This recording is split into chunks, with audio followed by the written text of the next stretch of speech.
आकाशवाणी मध्य प्रदेश से प्रस्तुत हैं प्रादेशिक समाचार।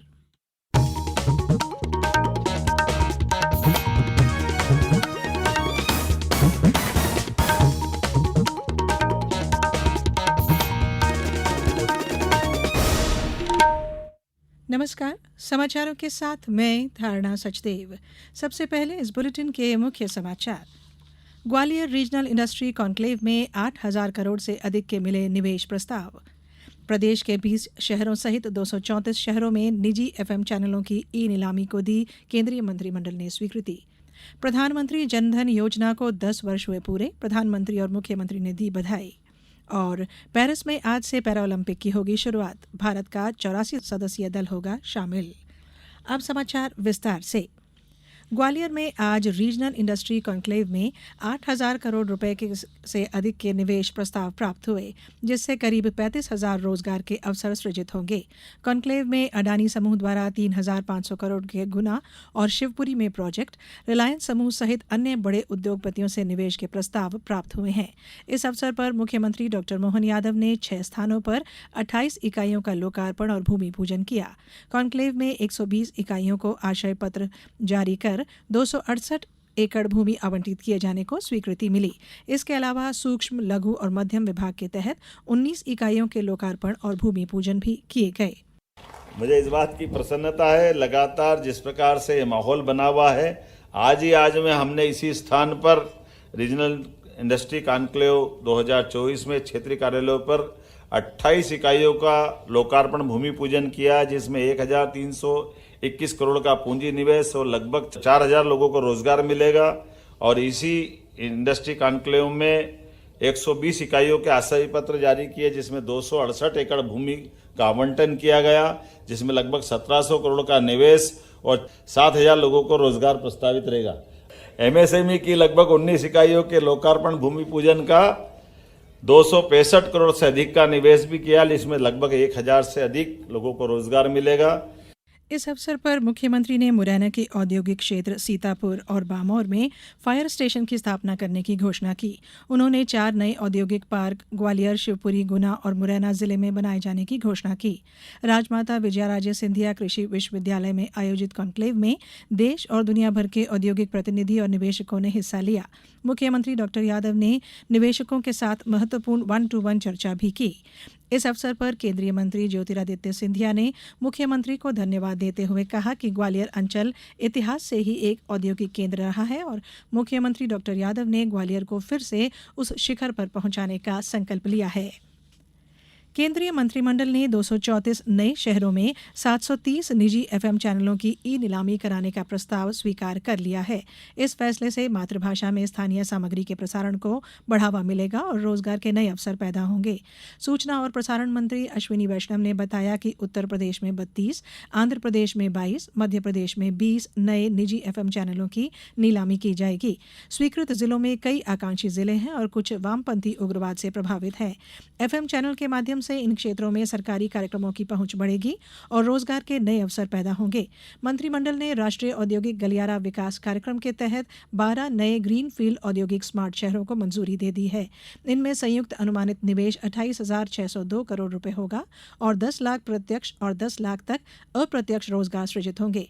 इसके अलावा आर्थिक मामलों की कैबिनेट समिति ने 6,456 करोड़ रुपए की लागत से रेलवे की 2 नई लाइनों और एक मल्टी ट्रैकिंग परियोजना को मंजूरी दे दी है। हाईकोर्ट की जबलपुर बेंच ने राज्य शासन से शासकीय अस्पतालों के डॉक्टरों की सुरक्षा को लेकर किए गए उपायों की जानकारी मांगी है।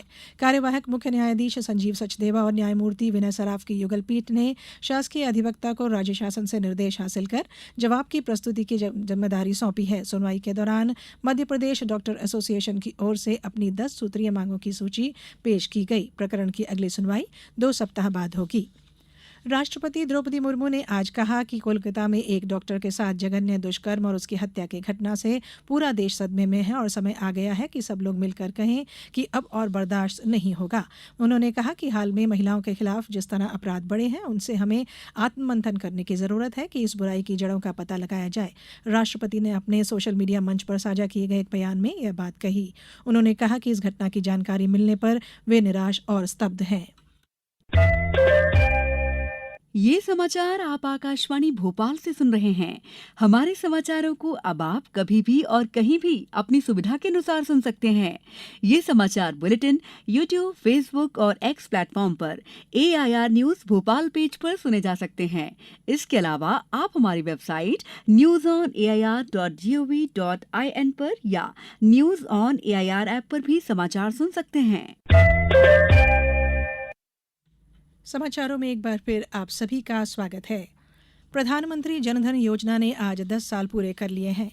योजना के तहत अब तक 53 करोड़ से अधिक लाभार्थियों को बैंकिंग सुविधा प्रदान की जा चुकी है। इस अवसर पर प्रधानमंत्री नरेंद्र मोदी ने सभी लाभार्थियों को बधाई दी है और इस योजना को सफल बनाने वालों को धन्यवाद दिया है। प्रधानमंत्री ने कहा कि जनधन योजना ने वित्तीय समावेशन को बढ़ावा देने और करोड़ों लोगों, विशेषकर महिलाओं, युवाओं और हाशिए पर रहने वाले समुदायों को सम्मान देने में महत्वपूर्ण भूमिका निभाई है। मुख्यमंत्री डॉक्टर मोहन यादव ने इस अवसर पर प्रधानमंत्री को बधाई देते हुए सोशल मीडिया पर जारी संदेश में लिखा है कि आज का दिन देश के लिए ऐतिहासिक है। भारत सरकार की इस कल्याणकारी योजना में समाज के अंतिम पंक्ति में खड़े व्यक्ति को बेहतर जीवन और आर्थिक सुरक्षा प्रदान की गई है। सड़क परिवहन और राजमार्ग मंत्री नितिन गडकरी ने कहा कि सरकार देश में सड़क दुर्घटनाओं को कम करने के लिए कई बड़े कदम उठा रही है। उन्होंने कहा कि दुर्घटनाओं और विशेष रूप से राजमार्गों पर होने वाली दुर्घटनाओं के कारणों का पता लगाने के लिए सड़कों का ऑडिट कराया जा रहा है। इसके अलावा एम्बुलेंस वाहनों और उनके कर्मचारियों को भी नई प्रौद्योगिकी का प्रशिक्षण दिया जा रहा है ताकि वे दुर्घटना स्थलों से घायल लोगों को समय पर बचाने के कदम उठा सकें। श्री गडकरी ने आज नई दिल्ली में छठे फिक्की सड़क सुरक्षा पुरस्कार और सम्मेलन 2024 को संबोधित करते हुए यह बात कही। अपने संबोधन में श्री गडकरी ने कहा कि देश में एक साल में 5 लाख सड़क दुर्घटनाएं होती हैं और 1.5 लाख से ज्यादा लोग इनमें अपनी जान गंवा देते हैं। बात खेल की। पेरिस में आज पैरालंपिक गेम्स 2024 का उद्घाटन समारोह होने जा रहा है। भारत की ओर से भाला फेंक खिलाड़ी सुमित अंतिल और शॉटपुट खिलाड़ी भाग्यश्री जाधव ध्वजवाहक होंगे। इस बार पैरालंपिक में कुल 84 पैरा एथलीट का भारतीय दल 12 अलग अलग खेल प्रतियोगिताओं में हिस्सा लेगा। इस बार महिला पैरा एथलीटों की संख्या 32 है, जो पहले के मुकाबले ज्यादा है। पिछली बार हुए पैरालंपिक गेम्स में भारत की तरफ से 54 एथलीट का दल गया था, जिसमें कुल 19 पदक जीतने में सफलता मिली थी। मुख्यमंत्री डॉक्टर मोहन यादव और केंद्रीय मंत्री ज्योतिरादित्य सिंधिया ने आज ग्वालियर पशु सेवा रथ का लोकार्पण किया। उन्होंने इस रथ को हरी झंडी दिखाकर रवाना किया। इस अवसर पर प्रभारी मंत्री तुलसीराम सिलावट, ऊर्जा मंत्री प्रद्युम्न सिंह तोमर, सामाजिक न्याय और उद्यानिकी मंत्री नारायण सिंह कुशवाहा, सांसद भारत सिंह कुशवाहा, सभापति मनोज तोमर व भाजपा जिला अध्यक्ष अभय चौधरी उपस्थित थे। यह रथ ऐसे पशुओं को उठाकर लाएगा जो वाहनों की चपेट में आने के कारण घायल हो जाते हैं। साथ ही बीमारी के कारण भी अपने पैरों पर खड़ा होने में असमर्थ पशुओं का भी इससे उपचार होगा। सभापति मनोज तोमर ने अपने मौलिक निधि से पशु सेवा रथ को प्रारंभ किया है। राज्यपाल मंगूभाई पटेल की कुशलक्षेम की जानकारी लेने मुख्यमंत्री डॉक्टर मोहन यादव आज भोपाल में अखिल भारतीय आयुर्विज्ञान संस्थान एम्स पहुंचे। मुख्यमंत्री ने बताया कि राज्यपाल श्री पटेल वायरल फीवर के कारण 2 दिन पहले एम्स भोपाल में इलाज के लिए गए थे। आज उनका स्वास्थ्य बेहतर है। अब कुछ समाचार संक्षेप में। राष्ट्रीय आयुष मिशन योजना में शहडोल जिले के बांधवावाड़ा गांव का चयन आयुष ग्राम के लिए किया गया। यहां आयुर्वेद औषधालय में आयुष चिकित्सा पद्धतियां शुरू की जाएंगी। कृषि विज्ञान केंद्र देवास द्वारा कृषकों में गाजर घास से होने वाले दुष्प्रभाव के बारे में जागरूकता करने के लिए गाजर घास जागरूकता सप्ताह मनाया गया।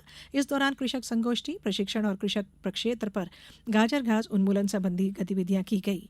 शिवपुरी जिले के मानस भवन में भारत सरकार की एडिप योजना अंतर्गत दिव्यांगजनों को कृत्रिम और सहायक उपकरण प्रदान करने के लिए आज पंजीयन शिविर का आयोजन किया गया। और गुना जिला द्वारा आज पीएम जनधन के प्रचार रथ को कलेक्ट्रेट परिसर से हरी झंडी दिखाकर रवाना किया गया। इस अभियान के तहत पीएम जनधन योजना के अंतर्गत विभिन्न विभागों की योजनाओं से मिलने वाले लाभ की जानकारी के लिए प्रचार रथ द्वारा गांव-गांव भ्रमण किया जाएगा। अंत में बुलेटिन के मुख्य समाचार एक बार फिर। ग्वालियर रीजनल इंडस्ट्री कॉन्क्लेव में 8,000 करोड़ से अधिक के मिले निवेश प्रस्ताव। प्रदेश के 20 शहरों सहित 234 शहरों में निजी एफएम चैनलों की ई-नीलामी को दी केंद्रीय मंत्रिमंडल ने स्वीकृति। प्रधानमंत्री जनधन योजना को 10 वर्ष हुए पूरे, प्रधानमंत्री और मुख्यमंत्री ने दी बधाई। और पेरिस में आज से पैरालंपिक की होगी शुरुआत, भारत का 84 सदस्यीय दल होगा शामिल। इस बुलेटिन में इतना ही। अनुमति दीजिए। नमस्कार।